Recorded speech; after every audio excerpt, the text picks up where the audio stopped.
ঘুম থেকে উঠেই আজকে বড় কাশাল। পরশু দিন জল ভরেছিলাম, আর কালকে রাত্রেবেলা যখন জল খেতে এসেছি তখন দেখছি একটা বড় বোতল আছে ফ্রিজে আর একটা ছোট বোতল। এখন উঠেই আগে জল ভরলাম, চাটা বসিয়ে দিয়ে আগে জল ভরলাম। ঠিক বলছি চা দাঁড়ালো দাঁড়া, আগে জলটা ভরে নিই। একদম জল ছিল না, কিছু না। আর সব বোতলগুলো ভরে এখন এখানে রাখলাম, ওখানে নেওয়া হয়নি। চাটা করেছে, এখন ছেলে বাথরুম গেছে, বেরোক চা দিই। জানি না আজকে কখন কি খাবার করবো, 8টা বেজে গেছে, আটা মাখতে হবে। Good morning, welcome to our new blog. কেমন আছো সবাই? আশা করছি সবাই খুব ভালো আছো, সুস্থ আছো, পজিটিভ আছো। হ্যাঁ, দুদিন তোমাদের ব্লগ দিতে পারিনি। আজকে ভিডিও আজকে যাবে তোমাদের মোটামুটি চিন্তা ভাবনা করেছি 10টার মধ্যেই ব্লগ পোস্ট করে দেবো। সকালবেলা উঠে আগে এডিটিং করে রেখেছি, তো সকাল সকালই ভাবছি পোস্ট করব। আজকের ভিডিও শুরু করলাম। হ্যাঁ, শরীরটা ঠিকঠাক নেই, তোমাদের বলেছিলাম। ডাক্তার কি বলেছে আগের ভিডিওতে, মানে আজকের ভিডিওতে জানানোর কথা ছিল, তো যাই হোক বলা হয়নি। আজকে তোমাদের বলে দেবো ডাক্তার কি বলেছে। শরীরটা ঠিকঠাক নেই বলে একটুখানি রেস্ট নিয়ে নিয়েই ভিডিওটা করছি। চলো আগে আটাটা মেখে নিই, চা খাই আর আটা মাখি।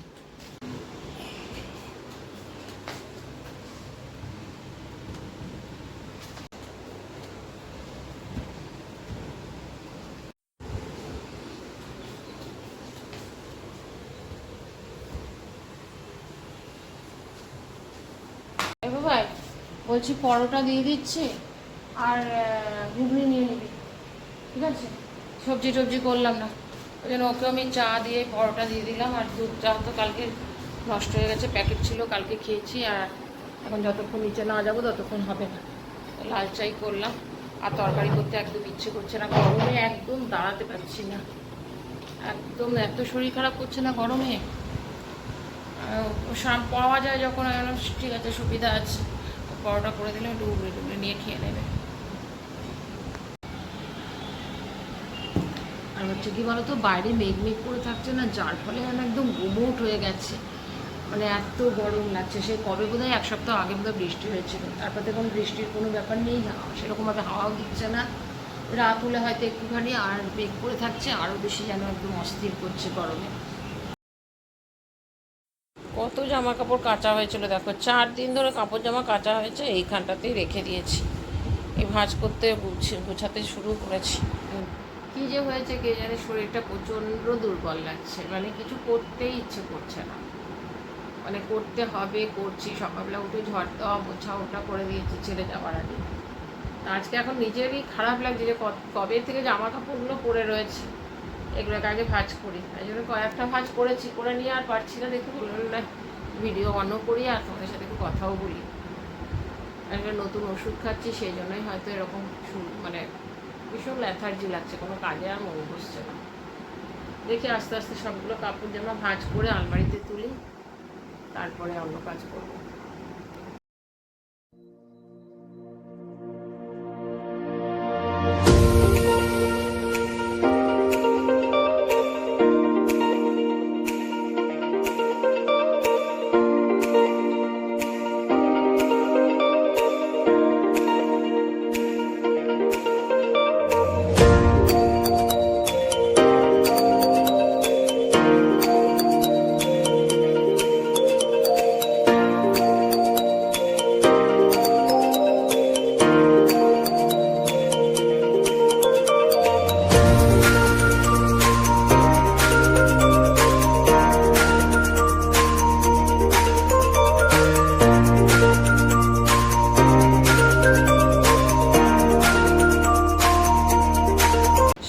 অনেক দিনের কাজ পেন্ডিং ছিল, সবগুলো সারলাম।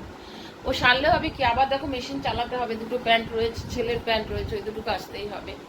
আজকে আবার বিকালবেলা 5:30 থেকে আমাদের মিটিং আছে। মিটিং আছে বলতে পুজোর সময়ে কি প্রোগ্রাম হবে না হবে। জুলাই মাস থেকে প্র্যাকটিস শুরু হবে, তো সেই জন্য আজকে ওই দিদি বলেছে আজকে একটা সবাই মিলে আসো, কে নাচ গান কে কি করবে না করবে সেগুলো সমস্ত আজকে একটা মিটিং হবে। শরীরটা না একদম মানে চলছে না, একদম চলছে না, খালি এইখানের ফ্যানটাই চালাতে যাই আমি। আর বাইরে প্রত্যেক দিন মেঘ করে রয়েছে, বৃষ্টি তো হচ্ছেই না, আর একদম যা তা ওয়েদার, আর তেমনি গুমোট হয়ে আছে। আজকে আমার ফ্রিজেও সেরকম কিছু নেই। না দেখি এবার চান টান করে নিই, চান করে পুজো দিই, তারপরে দেখছি একটু ডিমের অমলেট করবো। দেখো দেখেছো উঠে গেছে এখান থেকে, ঘুম থেকে, এখানে জানলাটাকে বন্ধ করেনি। এই সময়টা ভীষণ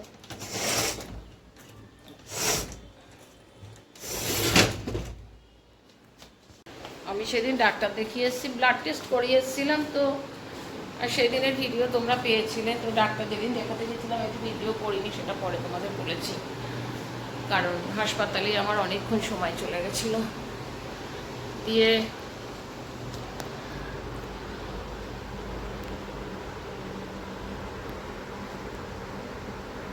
ডাক্তার দেখেছে, দেখে নিয়ে জিজ্ঞাসা করছিল কেমন আছো, মানে শরীর কেমন আছে। ওষুধ তো সবই সব ধরো বন্ধ করে দিয়েছে, তোমাদের আগেই বলেছি। সেই মার্চ মাসে ডাক্তার দেখিয়েছিলাম সমস্ত টেস্ট করিয়ে, তারপরে আর ডাক্তার দেখানো হয়নি।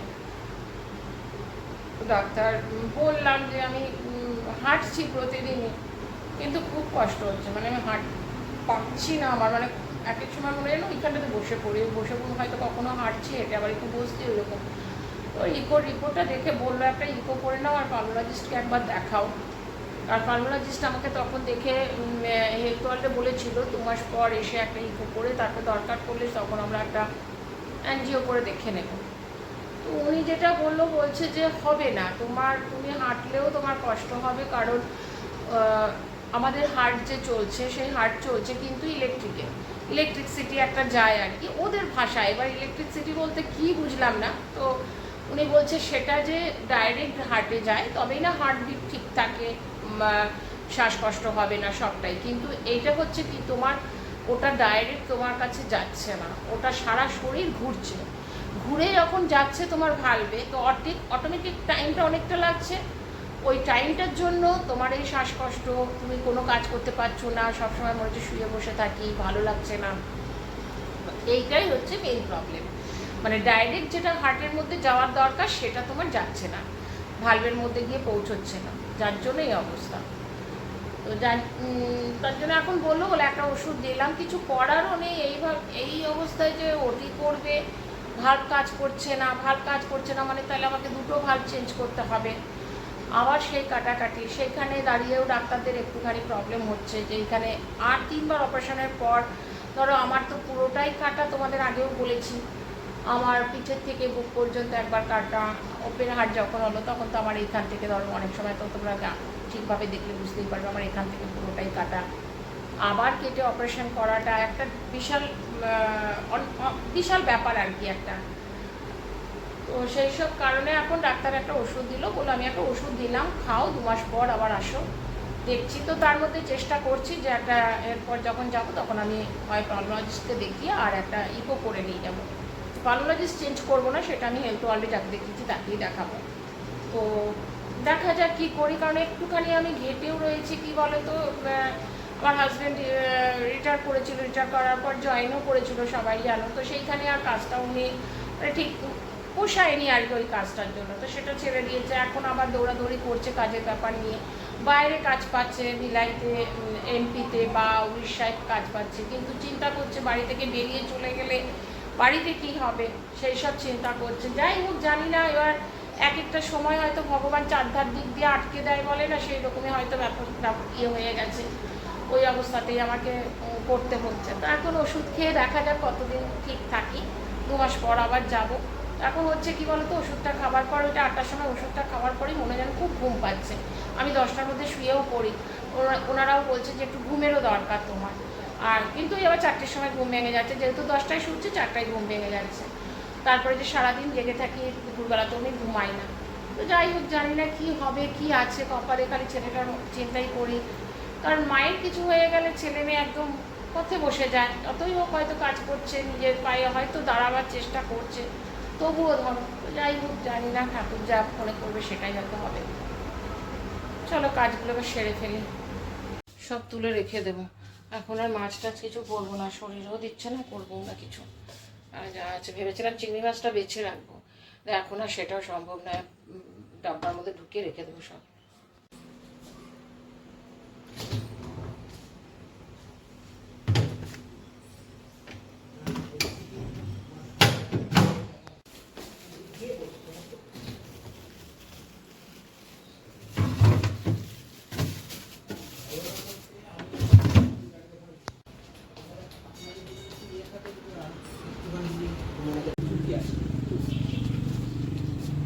থাকুক এখানে, রোদটা একটু শুকিয়ে যাবে। আজকে দুপুরে লাঞ্চ তোমাদের আর দেখায়নি। খুব খুব শরীর খারাপ, মারাত্মক শরীর খারাপ। মানে দুদিন থেকে তো এমনি ঘুম নেই ধরো, তার মধ্যে সকালবেলায় মানে রাত্রেবেলা, কালকে রাত্রে তো পুরো হোল মানে পুরো টোটাল রাতটাই আমি জেগে থাকি। শোয়ার পর পর একটুখানি ঘুমটা এসেছিলো, তারপর যে জেগেছি, তারপর সারা রাত জেগেই থাকি। আর সকাল থেকে একদম শরীর চলছিল না। দুটো মাছ খালি ভেজেছি, ওই মাছ ভাজা দিয়ে, আর একটা ছেলের মানে সেদ্ধ ডিম ছিল, আর একটা ডিমের অমলেট করে হাফ করেছি, করে আমি আলু দিয়ে ঝোল করেছি। ওটা দিয়ে দুপুরে খাওয়া যাবে। দুপুরে খাওয়াটা যে আমি দেখাবো ওটারও আর ক্ষমতা ছিল না। জামা প্যান্ট সমস্ত পরে রয়েছে মেশিনে, সেটাও কাটা হয়নি আজকে। আমি বললাম না, এখন একটুখানি মনে হচ্ছে ভালো লাগছে, তো আমি বললাম না, রান্না করে রেখে দিই মাছটা। আরও কালকে না বোধহয় পরশু দিন এনেছে, হ্যাঁ পরশু দিন এনেছে, রান্না করা হয়নি। না পরশু দিন না, কালকে এনেছে। আমি বললাম যে রান্না করে নিই, করে রাখলে তাহলে সুবিধা কি, কালকে সকালবেলা একটু আপনার হিমানিদির আসার কথা আছে, তাহলে রান্নাটা করা থাকলে একটু এগিয়ে থাকলো, আমাদেরও রাত্রেবেলা খাওয়া হয়ে যাবে, কালকে দুপুরেরও হয়ে যাবে। আর চিংড়ি মাছ বেছে টেছে রাখা আছে, মাছের ডিম রয়েছে, তো আলু আর কুমড়ো পটল দিয়ে একটুখানি সবজি করবো, চিংড়ি মাছ দিয়ে কালকে বড়া ভাজবো। আর দেখি কী করছি পরে। আর ছেলের জন্য কিছু একটা এখন করতে হবে।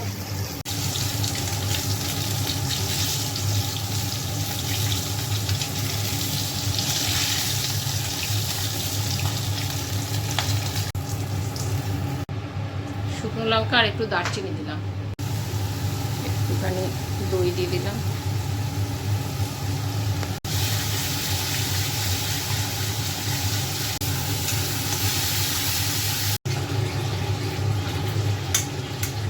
চলো একদম মাখা মাখা করে করলাম।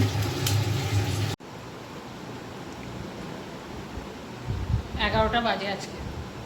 আমার খাওয়াও হয়ে গেছে, মাছের ঝোল আর ভাত। আসলে মোটামুটি 8:30 নাগাদ আপনার হিমানিদি এসেছিল। তোমাদেরকে আমি একটু আগে বলেছিলাম যে ওরা কালকে সকালে আসার কথা ছিল, পরে আমি তারপরে আর কি ফোন করেছিল, ফোন করে বললো না এখনই যাচ্ছি। এই 8:30 নাগাদ এসছে, অনেকক্ষণ বসেছিল, এই জাস্ট গেল। আমি মাছের ঝোল ভাত নিয়ে বসলাম, ছেলে খেলো না, ও গেছিলো চিপস ফিপস হ্যান ত্যান খেয়ে এসছে, বলছে খাবো না। আমি বললাম আমিও আর জাগতে পারছি না, তাড়াতাড়ি করে খেয়ে দে, এবার বিছানা করবো। কালকেও রাত্রেবেলা ঠিক করে ঘুম হয়নি। চলো ভিডিওটা আমি এখানে এড করছি। আশা করছি যদি তোমরা এই পর্যন্ত ভিডিওটা দেখেছো তাহলে তোমাদের ভালো লেগেছে। আর যদি ভালো লেগে থাকে প্লিজ তোমরা লাইক কমেন্ট শেয়ার সাবস্ক্রাইব করো। তোমরা ভালো থেকো, সুস্থ থেকো। নেক্সট ব্লগে আবার দেখা হবে, ততক্ষণ পর্যন্ত টাটা, গুড নাইট।